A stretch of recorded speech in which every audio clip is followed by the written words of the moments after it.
Hi, this is Doug. This is a continuation on our series on the new BigCommerce data processing and import process. Boy, say that 3 times real fast. Okay, so this is the continuation of the revision process of the spreadsheet. We just got through with revision 1, so this is revision 2.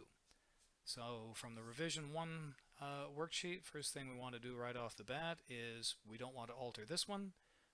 We want to alter a copy of it. So we take this one and do a file save as, save it to our temp directory, name this one revision 2 to store all our revision 1 changes so we don't wipe out or mess up any of the steps that we did in revision 1. So in revision 2, we are going to continue cleaning up and massaging the data in the various columns, and we're also, the big thing here is we're going to be changing the naming convention of the columns to alter it from the format that the data supplier supplied, in this case the vendor, to the column headings and formats that will be used in BigCommerce. We of course have a BigCommerce import template which we download from and have simplified for our uses. And the first thing to do here is to copy that information into a tab onto your working sheet so you don't have to keep constantly referencing back to the template to rename things.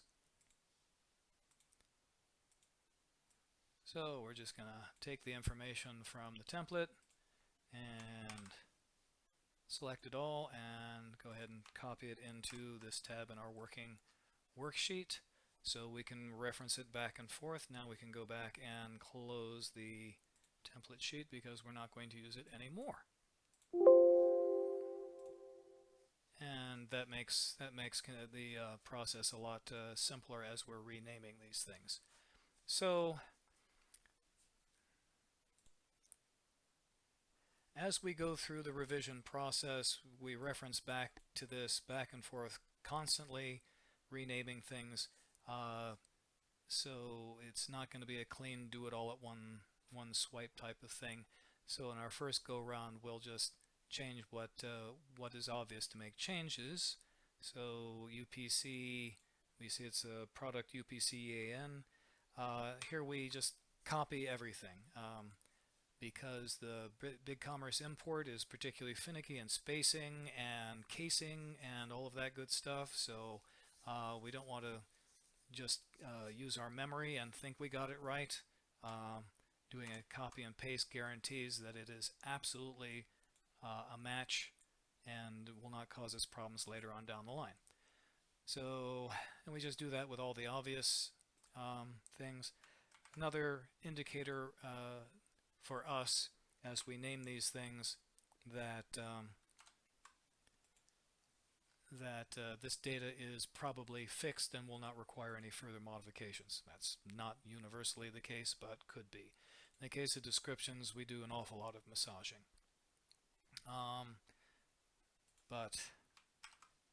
So as we do not get confused, we do change its name, but we mark it as the original because we'll be doing several modifications and we'll have to reference what was the original data. And we just do this all the way along for the obvious things.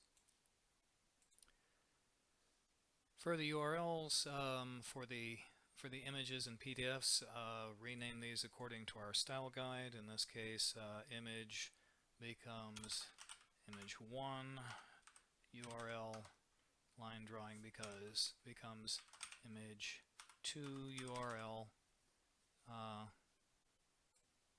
and instructions in this case is actually install. So install PDF URL, and then the final one over here, spec sheet, that becomes spec URL.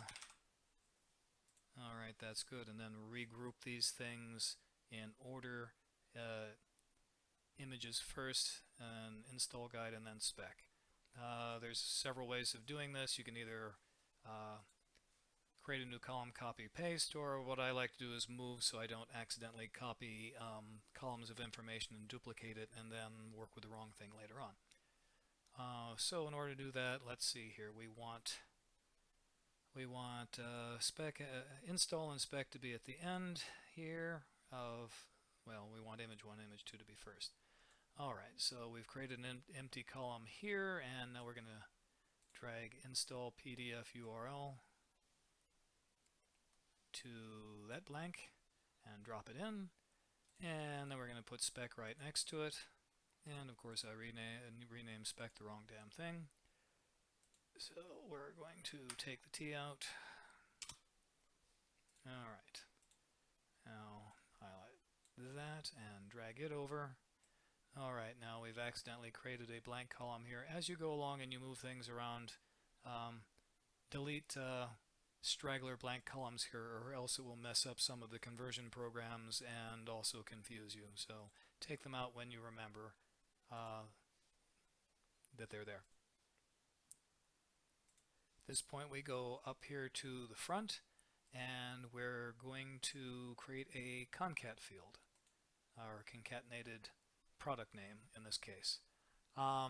This should be the first column in the spreadsheet for a variety of reasons. In this particular spreadsheet, the vendor has made the UPC code the first one, and that's not unusual. We want to get that out of the way, so we're just going to go and drag that one all the way over to the end of this spreadsheet, because we're probably not going to alter that, and we just want it out of the way of all the other things we're doing. It also can cause a nuisance with other programs, so we best leave it alone. Alright, so to create the concatenation field, which we use for our file namings and other steps in our process, we take the product. I renamed that column wrong. It is actually the product code SKU. Product name we haven't come up with yet. Alright, so there we are. Okay, product code SKU. We copy that and we paste it to there. Okay, now we're going to rename that concat, which is our standard in the style guide, and we're going to change that color from pink to white to know that that's a reference column that we use in our other processes but doesn't go in BigCommerce. Alright, to concatenate we use our AbleBits tool again, so we select the entire column. To concatenate in here means that we're going to take all the spaces and punctuations out of the SKU, so that we just have a string of letters and numbers. And that's our standard for the naming convention for all of our image files and our PDFs. So we go here to AbleBits data, and we go ahead and do a remove, and we remove symbols and punctuations and click remove, and in very short order it cleans that up for us. Okay. If everything's not already in uppercase, you might want to change the case, but luckily that's already been done. Not a bad idea to do a trim spaces and make sure that there's no straggler spaces in this thing, because that will screw up processes later on. Alright, so we've taken care of that step, so we can close that out. And we're going to go through here. Well, I see there's some additional columns I haven't renamed yet, but we'll get to that. So, alright, we want to create the new file names for these images and PDFs that we're going to download. So according to our style guide here, the way we do that is, let us go to each URL and create a blank column, which they're always going to make too large. Once we've created these blank columns, then we go back to our template and we name those columns their appropriate names. In this case, first one is product image file 1. And we drop that into the appropriate place. And we do this with all those blank columns. or in this case actually just the image columns.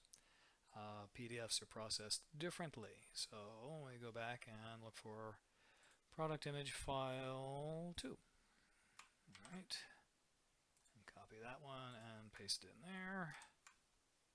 Alright, according to our style guide, we name the install and spec sheets something different.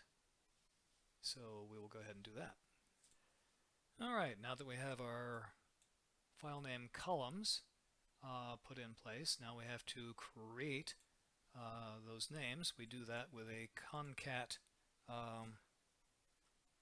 formula from Excel, which looks like this. Concat, according to our style guide, once again, it's in this case manufacturer REV, and then another quote, and then the concat field, which is A2. I know that because we put it in A2, and then another dash, and this is image 1, so it's marked as 1, and then JPG for JPEG.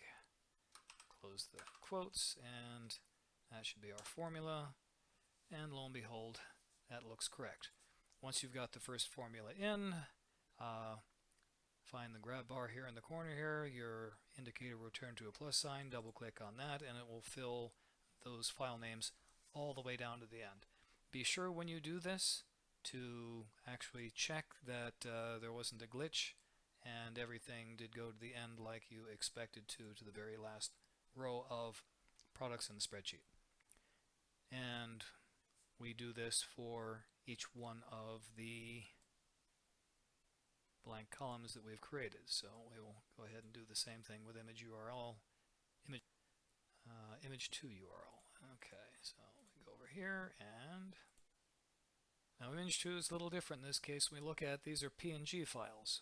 Before we're all done, they will have to be converted to JPEGs, but do not make the mistake of putting the wrong file extension, put a JPEG on a PNG, or else that'll foul you up big time later on. So since these are PNG files, we put a PNG extension on it and close that, and verify that that looks right, and fill that formula all the way down. And don't do what I did and do that in the middle of the spreadsheet because I scroll down to the bottom. Make sure that you always do that on row 2 and fill down, or else you'll come up with a mess. So we're at the top here, and we're going to go ahead and complete that one all the way down. Alright, so same process for PDF. As we said with install guides, that's this convention but I for install and PDF. And fill that one down. And complete that one and fill that one down. Now, the downside of this process is that once you've created these files, these file names, it's created these names whether or not there's actually a URL to a file to download in the first place, right? There's no way for this formula to have known. So now we have to do a series of sorts and filters to remove file names where there are not URLs to files to get. I know that sounds awkward. So the trick here is we need to do a data sort on each one of those URL columns and remove file names that don't have a link there. So we select the whole thing, and then we go to our image 1 URL first. And as we said before, there should be no product that doesn't have at least one picture. So as I scroll down this, there should be all the way to the end. And yes, there is. Alright, very good. And we go back again and we do a sort. This time we do this on image 2 URL. Alright. And it's normal to have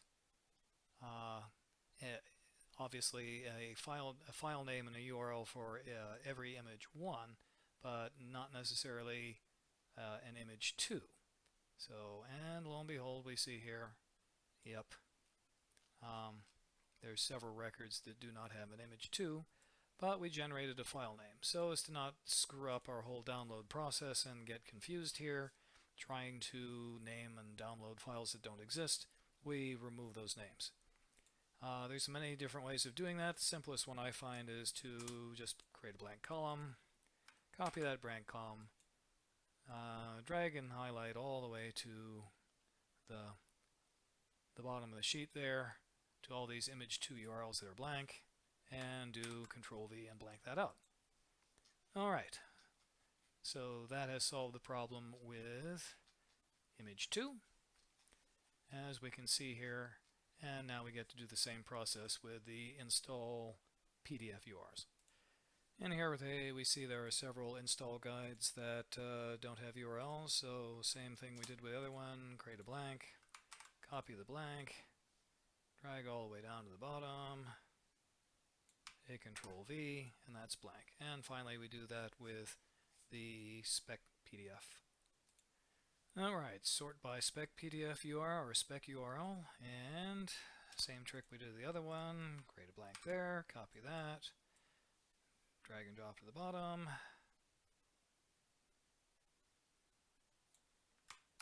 Alright, now everything that has a valid URL, well, we think it's valid at this point, has a valid file name, and not the other way around. There are no blank URLs that have a file name.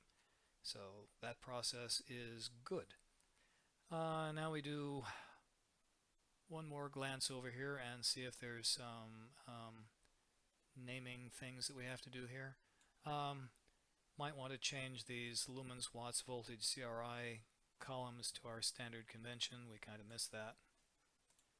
And also a good time to take this opportunity to put them in our standard sequence, which makes them easier to match up and work with later. And we see there's an extra straggler column here, which also doesn't match the data here in watts. We're not going to use that because it's doing odd numbers. So take that out. So that puts these columns in the right order for working with. And of course, if you come across straggler columns of data that are unnecessary while you're going through this process, good idea to take them out when you see them.